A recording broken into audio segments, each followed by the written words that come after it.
All right. Well, the video that I recorded earlier today, uh, it's 35 minutes long. It was already, I thought, way too long, but it got cut off because of I'd run out of storage. So I had to make some adjustments in my phone, erase some stuff, and make some more room. But I was just going to leave it as it is, and I probably should have done that, but one of you said that you wanted more. You thought that there was more to be said, and you were right because I wasn't actually done. It cut me off, but I thought I'd basically stated my piece. But let me just finish my thoughts on how to stop being mad at God. Um, I went on and on about Jesus as the Son of God and about what it must have been like for him to be uh, to be a man and to suffer in all the ways that a man suffers, albeit without sin. And the Christian doctrine is that he was fully God and fully man all at the same time. Uh, so so there's a sort of paradox there because if he's fully God, then there would be no reason for him to feel any pain or suffering. Even when things were at their worst, because he would know, being fully God, that it was all for the best, and that it would all turn out well. That he would resurrect, and he would conquer sin and death and all that stuff. But the human side of him prayed. He went so far in the Garden of Gethsemane to to pray that God take the cup of suffering away from him. And he was in such a state of anguish that the the he sweated blood, which is apparently something that can actually happen. This is I believe it's in Luke. Um, I really need to bone up on my Gospels. It's been a while, to be honest. But I'm pretty sure it was in Luke that there's a description of how his sweat, the droplets of sweat, uh, actually became blood or fell like blood um, from his face because he was so anguished at what he was facing, at the ordeals that he was the ordeal that was facing him. And so he my conclusion was that being fully man, he must have known what it was like to sorrow the way that man sorrows, and to not always be sure whether God's really out there, or whether God's abandoned him. And again, it's all very it's all very paradoxical because, of course, he is God, right? And he knows that he's God, but at the same time, he's also fully man. He's not half God and half man. He's fully God and fully man, and so I think within of all the monotheistic faiths that exist, it's in Christianity alone that I think we see this the idea of God suffering with us rather than just seeing God as being the inflictor of pain and suffering when we're in pain. Of course, it's easier to love God when he makes things go well for you, but it's also easy to be mad at God, to hate God even when he's making uh, when you're facing all of these trials and it seems completely unfair, or if you just see things that are happening, when bad things happening to good people in all kinds of dramatic and heartbreaking ways. But only in Christianity do we have uh, God not only being the inflictor of the pain, but God, through the person of the Son, being the sufferer of the pain. And it's my thesis is that he suffered the same way that you and me and anyone else would suffer if we were subjected to what he was subjected to. Uh, the difference that he suffered to the same degree that we would suffer under those same circumstances. The only difference is that since he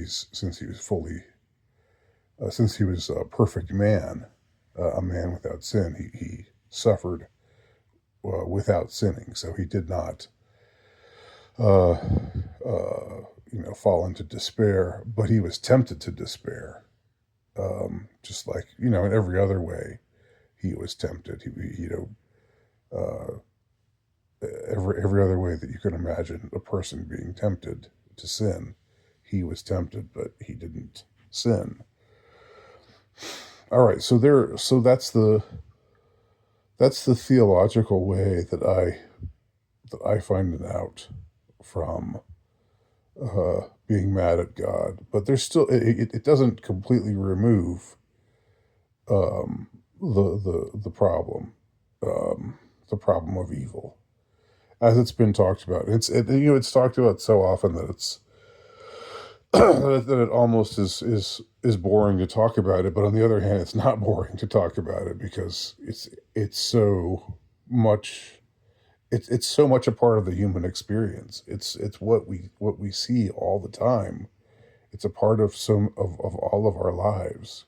You know, why did this happen to me or to my loved one, or that's where the sting is the worst, when it's either you or somebody that you love who's suffering. But but it's just as bad when it's happening to somebody else who you don't know. The difference is you're not feeling it. Um, it's still the same conundrum, and so a part of the way out is what I'm saying through Christianity, and it's only in Christianity that we have this suffering God. The suffering God and the culture of death is the name of the piece that I wrote. I initially wrote it for some journal that I think is now probably doesn't exist anymore. But I rewrote it, or I republished it on my Substack page if you're interested.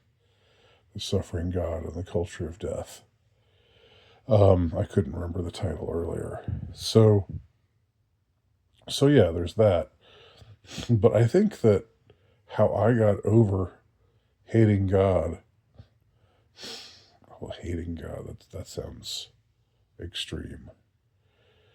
Uh, but being mad at God, being angry with God, how I got over it was just realizing that it didn't get me anywhere. Realizing that it's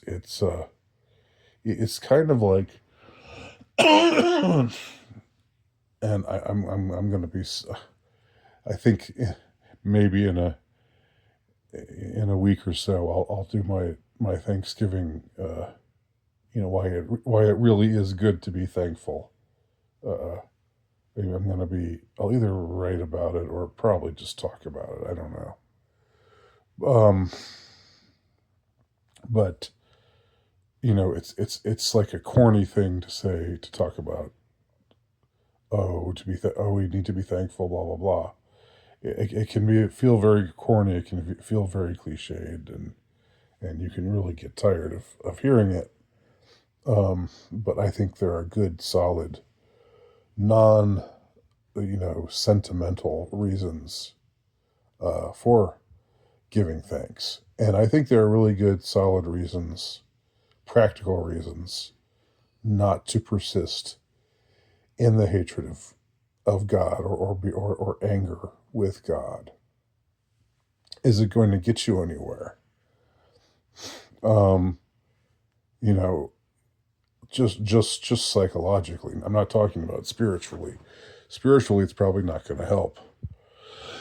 But I don't think it's going to. I don't think that if you are mad at God, that God, uh, curses you or something like that. I think God understands why you're mad at him when you're mad at him, because God knows what it's like to be human, because God was human, right? Try that one on for size, huh? And what other faith can give you that, really?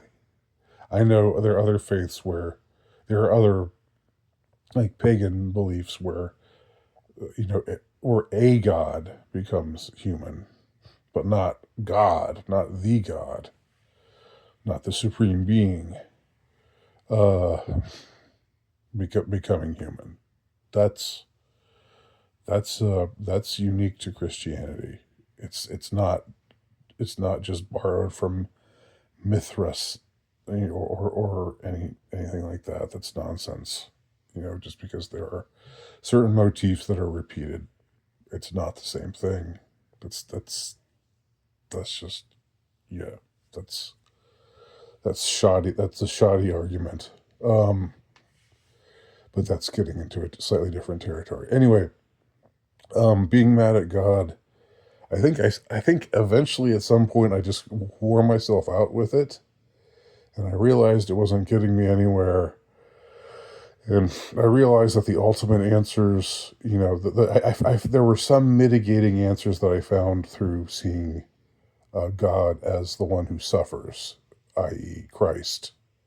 Um, but that doesn't totally solve the conundrum. But I think at some point you wear yourself out with it, and you realize, is this making me happier? No. Is this, am I going to find the answer to this question? No. Is any answer that I get for this question going to be satisfactory? No. Even the answers that God gave Job, if you read the book of Job now, it's not like God explains why he made Job suffer in all these ways. He just says, "Look, I'm a whole lot bigger than you. I made this whole world. I made.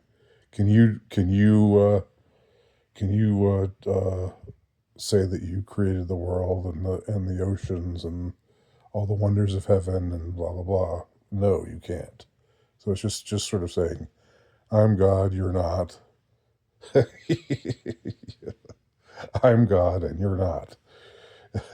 you know, um, Chevy Chase style. That's basically it. That's basically God's explanation there, which isn't satisfactory. It doesn't explain why it's necessary for the innocent to suffer. Um, um, but I think at some point you just have to say, all right, well, I don't get it, but I I trust it. I trust it. I'm going to trust it, because what other choice do I have? What other choice do I have? If God is real, then I've got to trust him. Um, and I don't know, I can't speak for anybody else, but for me, um, that eventually I just got over it. I got over it. And I stopped being mad at God. And I stopped also, like, there were things that I was wrestling with also at the time, specifically with regard to the Catholic Church. With Vatican II, with the whole question of was there satanic infiltration, and was Vatican II. This is going to be of less interest to people who aren't Catholic, but you know, amongst traditionally minded Catholics, there are those who say that Vatican II uh, was an abomination, and we should just ignore it. That it doesn't really count. They have some. There's some way of talking about. I mean, I'm oversimplifying, and I'm not being totally fair to their argument. I think they say it was a pastoral council, so it's not really binding, or something along those lines. And like, oh well, all the like this Pope Leo, the was it not Leo, whoever the Pope was that promulgated Vatican II, that he was a bad guy, and that there were all these machinations, and that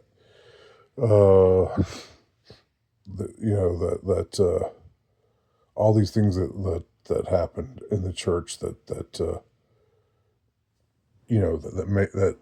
led to the crisis that we have now with the modern day church. I think there's a crisis. The modern day church is in crisis because modernity is in crisis. I think the church is just a reflection of the age in which we're living, and all of Christianity is in crisis right now. So I think at some point I just decided, like during the Pope Francis days, I think there were times. This was after I stopped being mad at God. There were times when I hated Pope Francis during his reign. God forgive me, but there were times when I was really, really down on the guy, and I don't think I was wrong to be critical of him, because I think he did some screwy things and said some screwy things, and I don't think he was a great pope. But and this pertains to faith. Like, if you're not Catholic, this doesn't matter to you. But it still should. I think maybe it's still relevant, because it still pertains to faith. It still pertains to the whole matter of, well, do I believe or don't I? Do I trust or don't I?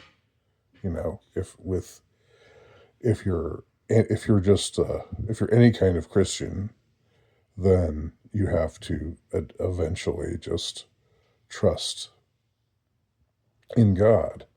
And if you're a Catholic, you have to trust that God installed the church and endowed it with the sacraments as a means to our salvation, and that when the cardinals vote on the new pope, that God's hand is in that as well.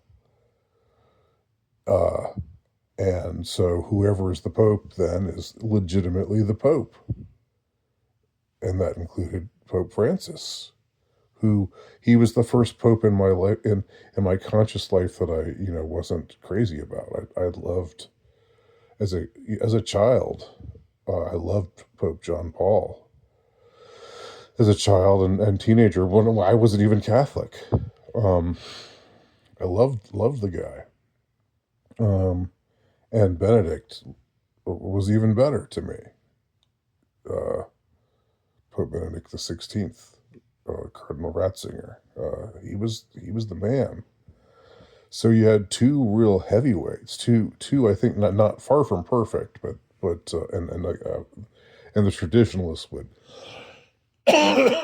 would probably hate me for saying that this saying kind things about, especially Pope John Paul II, because they seem to really have uh, uh, they seem to really be annoyed by him a lot.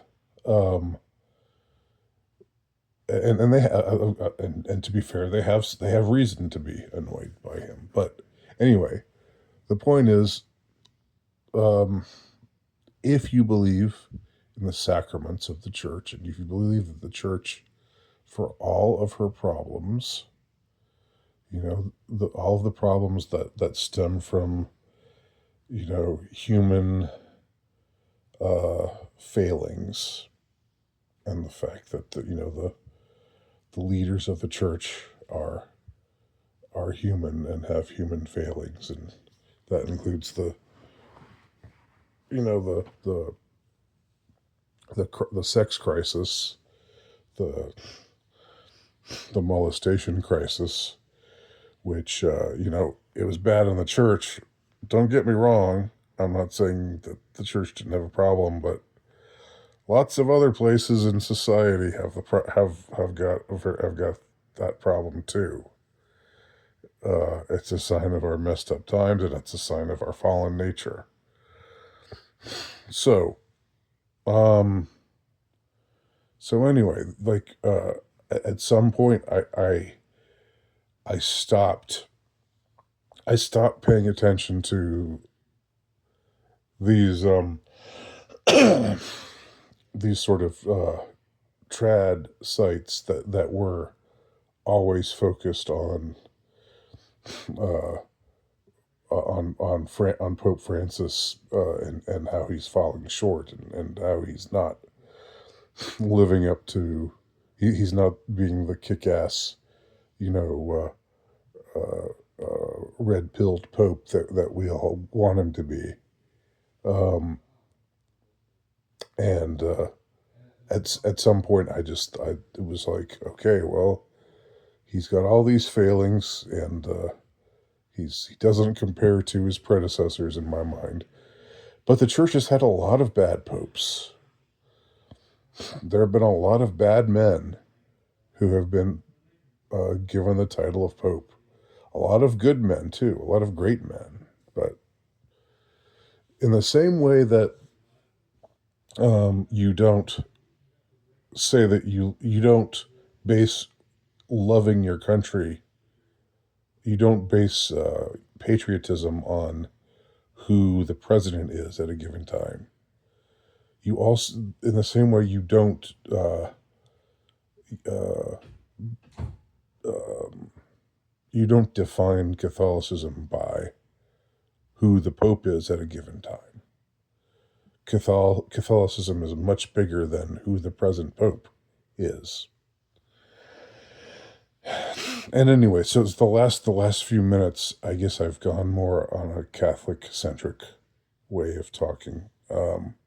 But I think those of you who aren't Catholic can still understand how faith enters the picture here, because again, it's sort of a, like, when I was paying attention to these kind of black pilled trad sites, and I was very drawn to. I was for a time drawn to the Society of Saint Pius X, um, and this, which is this trad leaning group that's sort of in schism, that's in schism, but I think their masses are still considered valid. But anyway, they're a traditionalist group that has is Catholic adjacent, but has some uncomfortable sort of um, you know relates uncomfortably to the current hierarchy of the church. Um, I was drawn to them for a while, but I could go on about that at length, but maybe I will in some other format. Or maybe I'll talk about that my time. Uh, really considering the trad Catholic route. I think eventually, though, it was like, are you Catholic or are you not? If you're Catholic, then the Pope is the Pope. The Pope is, regardless of his flaws, he's the man who's been placed in charge of the church for this given amount of time by God. Why did God choose this man at this time? Who knows? Um, Sometimes it's easy to see. Sometimes it's like, wow, God chose the right guy for the right time. He sure. And other times, you're sort of like, well, is that really that's such a great choice, God? But then you're second guessing God, you know. And faith is about it's about putting your trust in God, and putting your trust in God, if you're Catholic, means trusting that the Pope is the man who was the current Pope, whoever was elected Pope by the by the College of Cardinals, is the man who God wants sitting in that chair at this given time. You know, maybe he's giving us bad popes to punish us. Uh, maybe he's giving us good popes when he gave us good popes. People guys who were in my opinion were better popes. Uh, for some other reason, who knows? You ultimately don't know. You can't really say. Uh, because God, I've managed to go on for almost a half hour again. Holy gee willikers. I'm really long-winded. Um, so, how I got over being mad at God and how I got over being mad at Pope Francis. It's similar. It was a similar thing. I just realized that if you have faith, you have faith. And that means you trust that God's going to see you through, and that God's in charge and he knows what he's doing, even when it doesn't seem to be making much sense. And you can, like, as far as I was concerned, like, eventually these kind of black pill trad sites, I don't mean to throw shade at the trads out there, because I'm I'm rather trad minded myself. Although I attend Novus Ordo masses, which to some trads makes me worthy of hellfire. And I'm not exaggerating. I hope I hope not to most, but to some of them. Some of them are like, if you don't go to the Tridentine Mass, if you go to any Novus Ordo Mass, then you're damned. And it's like, look, the church installed this form of Mass. You trust in the authority of the church, or you don't. So, I trust in God. I trust in the authority of the church. I trust that God put put Pope Francis, and now Pope Leo, who also, has some deficiencies, maybe not as glaring, but he wouldn't have been my first choice. If I had my druthers, you'd get some totally red pilled, kick ass, take names, excommunicate the heretics everywhere, kind of guy. That would be my preference, but it's not up to me. I'm not God. I don't choose. I don't have the authority to choose.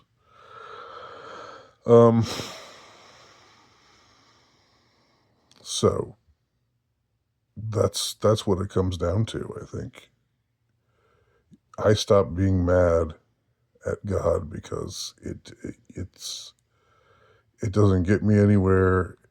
It's it it only makes, it's like wringing your hands about the current uh, uh, situation in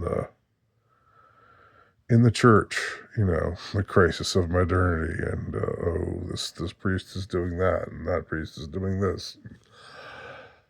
I mean, it's you ultimately just have to have trust. You have to have faith, and it's beyond your comprehension, and it's always going to be beyond your comprehension.